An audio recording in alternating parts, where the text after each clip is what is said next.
बिस्मिल्लाहिर्रहमानिर्रहीम अस्सलाम वालेकुम। मैं हूं फ़हीम अख्तर, एक और नए व्लॉग के साथ हाजिर खिदमत हूं। नाज़रीन, आज सेनेट के इजलास में उस वक्त दिलचस्प सूरत हाल पैदा हुई जब मुस्लिम लीग नून से ताल्लुक़ रखने वाले सेनेटर मुशाहिद हुसैन सैयद ने, अल्लाह बख्शिश फरमाए मुशाहिदुल्लाह खान साहब की, मुशाहिद हुसैन सैयद ने अपनी ही हुकूमत के ऊपर तनकीद की और ये कहा कि ये लूली लंगड़ी हुकूमत है, रोज़ हमें जूते और गालियां पड़ती हैं, इससे बेहतर है पाकिस्तान का हम सोचें और हमें इलेक्शन की तरफ चले जाना चाहिए, वरना पाकिस्तान में कोई आइंदा खान जनरल आ जाएगा या फिर कोई नेशनल गवर्नमेंट आ जाएगी और फिर हम सब बहाली कर जमहूरियत की बहाली की बातें कर रहे होंगे। इसलिए हमें बोल्ड डिसीजन लेना चाहिए और इंतखाबात की तरफ जाना चाहिए। मुशाहिद हुसैन सैयद का ये जो बयान है, ये कितना अहम है। मुशाहिद हुसैन सैयद से ये बयान किसी ने दिलवाया है या हुकूमत की तरफ से पैगाम दिलवाया गया है या फिर ये खुद से ही मुशाहिद हुसैन सैयद साहब की अपनी इख्तरा है, इसके ऊपर बात करेंगे। लेकिन इसके साथ साथ इतना नाज़रीन आपको बताता चलूं कि नए इंतखाबात की राह हमवार होती जा रही है और वफाकी हुकूमत ना चाहते हुए भी पाकिस्तान में नए इलेक्शन की तरफ ये जाएगी। और इसी चीज़ की जो सामने आ रही है, नज़र आ रही है चीज़ें, वो यही हैं कि अंदरून खाना जो पीपल्स पार्टी मुस्लिम लीग नून है, उनके जो कुछ लोग हैं वो नहीं चाहते कि इस सारी रिजीम चेंज के अंदर वो मजीद हिस्सेदार रहें। वो चाहते हैं कि हमें पब्लिक में जाना चाहिए और इसी चीज़ को मद्देनजर रखते हुए कुछ लोगों ने इंटरम सेटअप में और निगरान वजीर आजम बनने के लिए भी कुछ अपनी सीवीज तैयार करना शुरू कर दी हैं। क्या मुशाहिद हुसैन सैयद साहब का ये जो बयान है, ये उस जानिब कॉन्टेक्स्ट है, उसी कॉन्टेक्स्ट में है, या फिर ये नया उनका मामला है और वो खुद से उन्होंने ये बयान दिया है, उसके ऊपर अपडेट करेंगे। नाज़रीन, चेयरमैन पाकिस्तान तहरीक इंसाफ इमरान खान और पाकिस्तान तहरीक इंसाफ ने एक बोल्ड फैसला लिया। उन्होंने खैबर पख्तूनख्वा और पंजाब की हुकूमतों को कुर्बान किया। उन्होंने अपनी 123 कौमी असम्बली की नशिस्तों को कुर्बान किया और ये कहा कि भाई पाकिस्तान के अंदर अमरीकी साजिश से जो हुकूमतें बनाई और गिराई जाती हैं, हम इसके खिलाफ स्टैंड करेंगे। इमरान खान ने खुलकर मुखालफत की।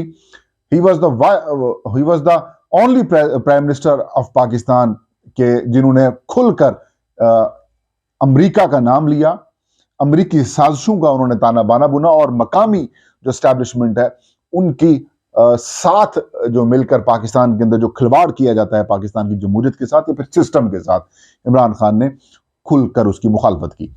इस लेवल की मुखालफत हुई कि पाकिस्तान की सियासी तारीख में पहली दफा DGISI खुलकर सामने आए और वो अपने आप को डिफेंड करते हुए पाए गए। ना सिर्फ वो बल्कि पाकिस्तान के साबिक आर्मी चीफ, जो उस वक्त आर्मी चीफ थे, जनरल कमर जावेद बाजवा, वो खुलकर सामने आए। उन्होंने डिफेंड किया खुद को। जो इल्जामात लगाए गए इमरान खान की जानिब से, उनके ऊपर वो अपनी वजाहतें पेश करने के ऊपर मजबूर हुए। मैं तारीख का स्टूडेंट हूं, मैं तारीख पढ़ता हूं, किताबें पढ़ता हूं, पाकिस्तान की सियासत का एक तालिब इल्म हूं, अदना सा तालिब इल्म हूं, इतनी ज्यादा मेरी उम्र नहीं है।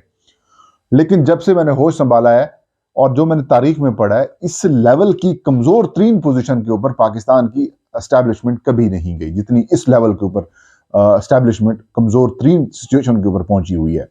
पाकिस्तान में दो तरह की सियासत होती है, क्योंकि रिपोर्टिंग या फिर मेरा जो व्लॉग होता है उसमें मेरी कोशिश यही होती है, भरपूर कोशिश यही होती है कि आपको इन्फॉर्म भी करूं, आपको एजुकेट भी करूं। तो पाकिस्तान में जो सियासत है नाज़रीन, वो मुख्तलिफ तर्ज किस्म की सियासत होती है। पहला तर्ज होता है राइट विंग, दूसरी, दुनिया भर में भी डेमोक्रेसीज में यही होती है, राइट विंग लेफ्ट विंग। कुछ लोग इसको प्रो एस्टैब्लिशमेंट कहते हैं, कुछ लोग इसको एंटी एस्टैब्लिशमेंट कहते हैं। पाकिस्तान के अंदर भी मुख्तलिफ औकात में लोगों की मुख्तलिफ किस्म की अप्रोच रही है।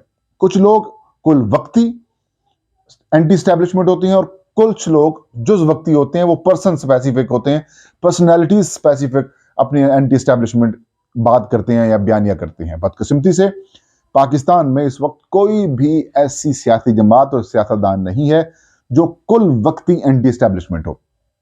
आप यकीन नहीं करेंगे, नेशनल पार्टी, अगर आप एंटी एस्टैब्लिशमेंट की बात करते हैं तो हमारे जहनों में आता है बलोच सियासी जमातें, बलोचिस्तान से ताल्लुक़ रखने वाली जो जमातें, जिनमें BNP अवामी, BNP मेंगल, नेशनल पार्टी हो गई, ठीक है। इसके अलावा पख्तूनख्वा मिली अवामी पार्टी, मौलाना फजलुर रहमान की जमात के बारे में भी यही कहा जाता है, अवामी नेशनल पार्टी। पीपल्स पार्टी का नाम भी सामने आता है। लेकिन कभी भी इन्होंने लेकिन मुखालफतें तो बहुत ज्यादा इन लोगों ने की हैं, लेकिन और शायद इमरान खान की रिजीम चेंज ऑपरेशन में के बाद हुकूमत में आने से पहले मैं इनमें से 4-5 सियासी जमातों को, पीपल्स पार्टी और जेयूआई के अलावा, इनको निकाल दूं तो बाकी लोगों के बारे में और बाकी जमातों के बारे में मेरा जहन ये मानता था कि ये वाकई यार इनकी एक अप्रोच है, इनकी एक सोच है, और ये पाकिस्तान की मिलिट्री का या एस्टेब्लिशमेंट का, पाकिस्तान के जो निज़ाम है, फैसला साजी के निज़ाम में या फिर हुकूमत साजी के मामलात में इनकी मुदाखलत नहीं चाहते, वो पसंद नहीं करते। लेकिन जब से इमरान खान को हटाकर, पीटीआई को हटाकर ये जो मिक्स अचार पार्टी बनाई गई और जिस तरीके से इनको सपोर्ट किया गया और वो इक़्तिदार में आके बैठ गए और उसके बाद से इनके मुंह से एक लफ्ज नहीं निकला, तो फिर मैं समझ गया कि इनका ये एंटी एस्टैब्लिशमेंट ये बयानिया जो है ये एक फ्रॉड है। ये एंटी एस्टैब्लिशमेंट बयाने की तरफ नहीं, बल्कि ये चाहते हैं कि हमें हमें वो मिले, इक़्तिदार मिले। नून लीग की तो बात ही क्या है, नून लीग ने तो कोशिश ही यही की, बात ही यही की कि हमेशा से उनको इक़्तिदार चाहिए। इक़्तिदार में होते हैं तो ये पाक फौज को सलूट भी मारते हैं और इक़्तिदार से बाहर जाते हैं तो गला पकड़ने के ऊपर आ जाते हैं।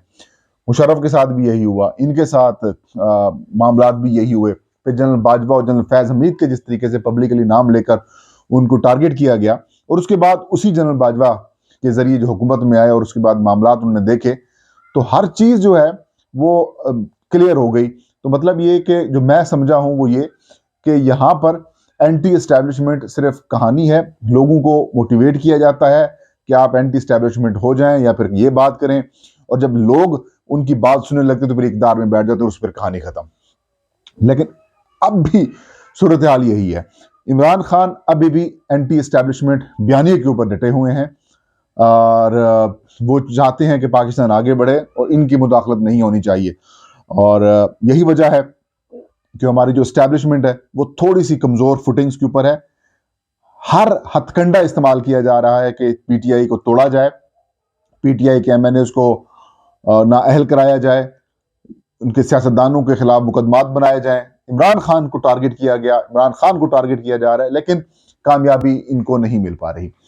कामयाबी ना मिलने की एक वाज़ेह सबूत यह है कि फवाद हुसैन चौधरी जो कि आज 7वां दिन है वो कैद हैं, उनकी हिरासत में है पुलिस की, आज भी रोड़े अटकाकर उनकी जो जमानत का प्रोसेस है उसको रुकवाया गया। इसका मतलब ये है कि फवाद चौधरी इनकी किसी बात मानने को तैयार नहीं है। इसका मतलब ये है कि फवाद चौधरी को ये तोड़ने में नाकाम रहे हैं और इसका मतलब ये है कि ये हर हथकंडा इख्तियार किया इन्होंने फवाद चौधरी के खिलाफ, लेकिन ये कामयाबी इनको ना मिल सकी और यही वजह है कि उनको सजा के तौर पर एक दिन और मजीद जेल में रखेंगे। लेकिन फवाद चौधरी बहुत क्लियर है, वो कह रहे हैं कि यार इनफ इज इनफ, अब हम खड़े हैं खान साहब के साथ, तो खान साहब के साथ स्टैंड करेंगे। और वैसे भी जो सियासतदान इस तरह के अपने किसी मौकफ के ऊपर डट जाएं, उनको सपोर्ट बेशक आप ना करें, लेकिन उनको कदर की निगाह से जरूर देखना चाहिए। Now back to the topic के जिस तरीके से सेनेट के आज इजलास में मुशाहिद हुसैन सैयद, जो कि सैयद फाद हुसैन साहब के रिश्तेदार भी हैं, आई थिंक मामू हैं या अंकल हैं, कुछ इस तरीके से उनका रिलेशनशिप है। दोनों जो रिश्तेदार हैं ये मुस्लिम लीग नून का हिस्सा हैं, दोनों माजी के सहाफ़ी रहे हैं और सेनेट में रहे। पहले काफ लीग में मुशाहिद हुसैन सैयद साहब रहे, उसके बाद फिर ये मुस्लिम लीग नून में शामिल हो गए और अब मुस्लिम लीग नून में सेनेट के ओहदे के ऊपर मौजूद हैं, फेडरल मिनिस्टर भी रहे हैं और बड़े ज़बरदस्त किस्म के सियासतदान समझे जाते हैं। आजकल वो काफ़ी ज़्यादा मुतहरिक हैं अपनी लॉबिंग के चक्कर में। मुझे डेढ़ 2 महीने पहले एक सीनियर सहाफ़ी हैं, मेरे दोस्त हैं, उन्होंने मुझे बताया था कि मुशाहिद हुसैन सैयद साहब जो हैं वो निगरान वज़ीर आज़म बनने के लिए चक्कर में हैं और वो लॉबिंग कर रहे हैं, इस पर नज़र रखना। मैंने उनका मजाक उड़ाया, फ्रैंकली मैंने उसका मजाक उड़ाया। उसने मुझे कहा था कि फ़हीम साहब आप अगले कुछ दिनों तक देखिएगा कि मुशाहिद हुसैन सैयद जो हैं वो अपने आप को न्यूट्रल रखने की या फिर अपने आप को न्यूट्रल साबित करने की कोशिश करेंगे। आज जब सेनेट के इजलास में उन्होंने हुकूमत के ऊपर तनकीद की, लूली लंगड़ी हुकूमत का और इलेक्शन में जाने का कहा, तो मुझे अपने दोस्त की जो बात है वो जहन में आने लगी। मैंने कहा यार वाकई वो मेरे जो दोस्त हैं उन्होंने बात तो बिल्कुल ठीक की है। फिर मैंने उस एंगल से इसको देखना शुरू कर दिया और नतीजे पे पहुंचा। फिर मैंने जब चेक किया कुछ और लोगों से भी और उसके बाद मैंने देखा तो सामने ये आया कि ये प्लानिंग के तहत किया जा रहा है। मुस्लिम लीग नून चाहती है कि जिस तरीके से निगरान वजीर आला पंजाब हमारा है, निगरान वजीर आजम भी हमारी मर्जी का आना चाहिए। ये अपनी पार्टी से और अपने घर से बाहर देखना सोचना तस्वुर नहीं कर पा रहे, या उसकी उनसे उनकी सोच उस तरफ जाती ही नहीं है। इसलिए आजकल पीटीआई को ये टारगेट करेंगे कि पीटीआई के वर्कर्स की हम हिमायत हासिल करें। और मुशाहिद हुसैन सैयद साहब का जो बयान है, आप उस एंगल, उस पहलू से देखिएगा, उस पहलू से जरूर देखिए कि ये बंदा भी निगरान वजीर आजम बनने के चक्कर में है और इसलिए अपनी न्यूट्रलिटी शो करने की कोशिश कर रहा है। वरना कौन है आज के दौर में कौन है आज के दौर में जो इक़्तिदार छोड़कर बाकी मामला देखे। बहरहाल और भी ड्राइंग रूम्स के अंदर बहुत सारी चीजें डिस्कस हो रही हैं, मैं आपको मजीद अपडेट भी दूंगा, लेकिन फिल वक्त आज के लिए, क्योंकि वीडियो का टाइम भी कुछ लंबा हो गया, आज के लिए बस इतना ही। मुझे इजाजत दीजिए। अल्लाह हम सबका हामी नासिर हो।